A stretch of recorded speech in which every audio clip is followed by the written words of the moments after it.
এখানে এতটাই ঠান্ডা যে ফুটন্ত গরম পানি মাত্র কয়েক সেকেন্ডেই পরিণত হয় বরফে। পুরো শরীর গরম কাপড়ে ঢাকা, তবু চোখের পাপড়ি ভ্রুতে জমে যায় বরফ। পাতলা আবরণে একটি বাবল সেকেন্ডের মধ্যেই ঠান্ডায় আইস হয়ে যায়। কাঠের পেরেক ঠুকতে প্রয়োজন হয় না কোনো হাতুড়ির, কলা বা আপেল দিয়েই হয় হাতুড়ির কাজ। এখানে কোনো খাবার সংরক্ষণ করতে ফ্রিজ ব্যবহার করার প্রয়োজনই হয় না, কারণ প্রকৃতি এখানে এক ধরনের ফ্রিজ। -50 ডিগ্রি তাপমাত্রায় মাছ, মাংস সবকিছুই বরফে জমে থাকে। তবে রান্না করা খাবারও দ্রুত খেয়ে ফেলতে হয়, না হলে সেটিও পরিণত হয় বরফে। পৃথিবীর সবচেয়ে শীতল গ্রাম সাইবেরিয়ার অয়মিয়াকন।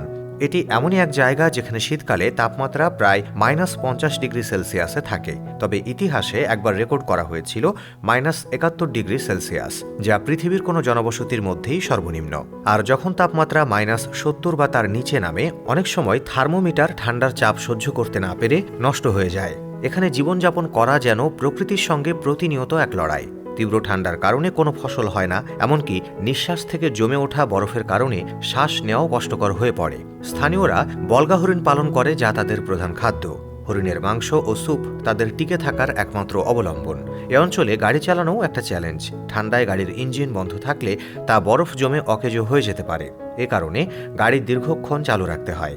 জানা যায়, কয়েক বছর আগে এক দম্পতি গাড়ি নষ্ট হয়ে যাওয়ার পর হাঁটার চেষ্টা করেন, কিন্তু ঠান্ডার প্রকোপে তারা বরফে জমে মারা যান। আরেকটা মজার বিষয় হলো, এখানকার ঘড়িগুলো প্রায়ই বিকল হয়ে যায়, কারণ এত ঠান্ডায় ব্যাটারির কর্মক্ষমতা হারিয়ে যায়। এমনকি মোবাইল ফোনও নাকি বেশিরভাগ সময় কাজ করে না। আর তাই মানুষ সূর্যের ওঠানামা দেখে আন্দাজ করেন সময়।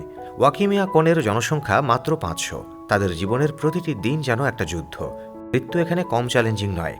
মৃতদেহ সমাধিস্থ করা বরফের মাটি কাটতে আগুন জ্বালিয়ে কয়েকদিন সময় লাগে। এমনকি শত শত বছরেও সমাধিস্থ দেহ পচেও না।